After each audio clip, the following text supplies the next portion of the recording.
Star Wars The Rise of Skywalker is set to introduce many different revelations that will lead to saga-wide implications in this story by writer and director J.J. Abrams and Chris Terrio. This is Mike Zero. Make sure to subscribe if you're new to the channel for future Star Wars content. Now, what's really exciting about Episode 9 is that we do know that Disney and Lucasfilm will be introducing many different aspects to the Star Wars franchise that fans have never seen before on the big screen in Star Wars film history, within the Skywalker saga that's really going to be used as a way to mark this film down as the best of the actual sequel trilogy itself. And what's really exciting about this is that it really is going to be used as a way to make it feel like it's on a different level when it comes to the Star Wars franchise. Now, these past couple of weeks or so, we've been learning a whole lot more about this film, and when it all comes down to one of the concept art descriptions, this is where things begin to get very exciting for Episode 9. Now, specifically, a description of one of the sequences based in the third act of the film, where it's described that Rey and Kylo Ren are said to be engaging in a lightsaber duel, where it's described that eventually during one of their flash fights is when Luke's Force Ghost is said to interrupt the battle where he shows them the netherworld of the Force.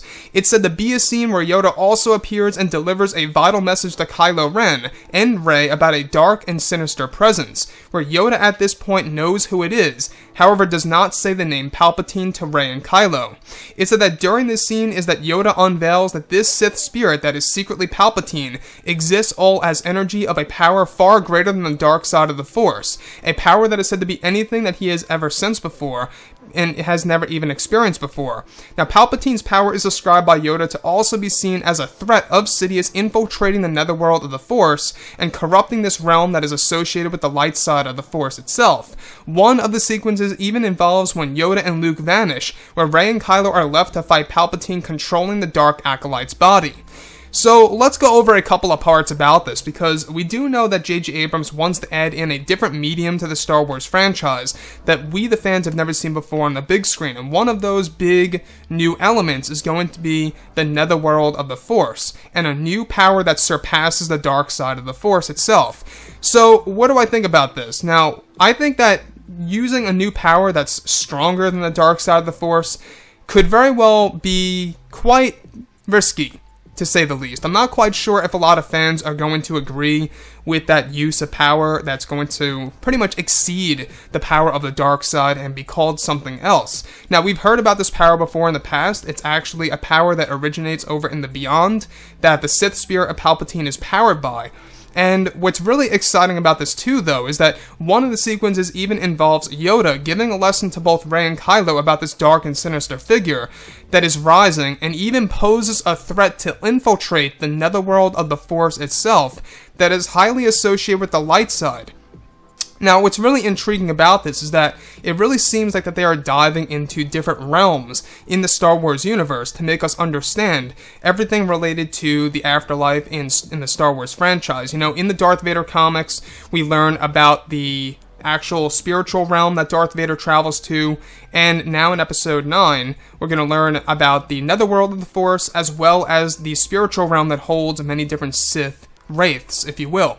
So, Palpatine is going to be a big character in this film, and this big secret dropped by Yoda to both Rey and Kylo Ren about Palpatine is honestly very unexpected and surprising, because the fact that Palpatine wields this power that is said to be stronger than the dark side and even poses as a threat to the netherworld of the Force itself and could really throw it out of balance if he goes in there, you can only imagine what Palpatine is capable of doing in The Rise of Skywalker. Now, this is all said to take place during one of Rey and Kylo's flash fights. Now, the flash fights, by the way, a lot of people are very skeptical about this, on whether or not this is a good decision by Disney and Lucasfilm.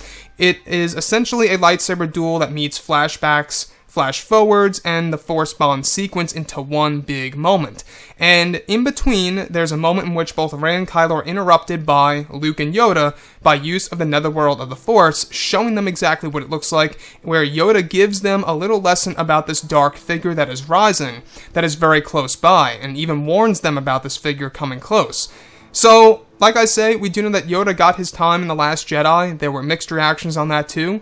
And let's just hope that JJ's take on the character of Yoda is going to be something, I guess you could say, rather more true to The Empire Strikes Back. I felt like it was just a little off in The Last Jedi, just my opinion. But on top of all of this, we do know that J.J. Abrams originally wanted Yoda in Episode 7. They even had Frank Oz record tons of lines for the character that never made it to the final cut, that are now going to either be used in the final cut of Episode 9, or where he's going to do a lot of ADR work for the character of Yoda in the third act of this movie. And the last thing I will say is that, the Netherworld, a lot of fans have always been wondering what it really looks like when a Force ghost vanishes. Where do they really go? What does that realm really look like? That's exactly what we will be finding out in Star Wars The Rise of Skywalker by JJ and George Lucas, that was actually implemented by the rewrites of this film. So anyways, guys, drop a comment below. Let me know what you think about all this in the comments. And if you guys did enjoy the content for today, do make sure to drop a thumbs up on this video to support the channel. I thank you all so very much for the kind support, and I'll catch you guys next time.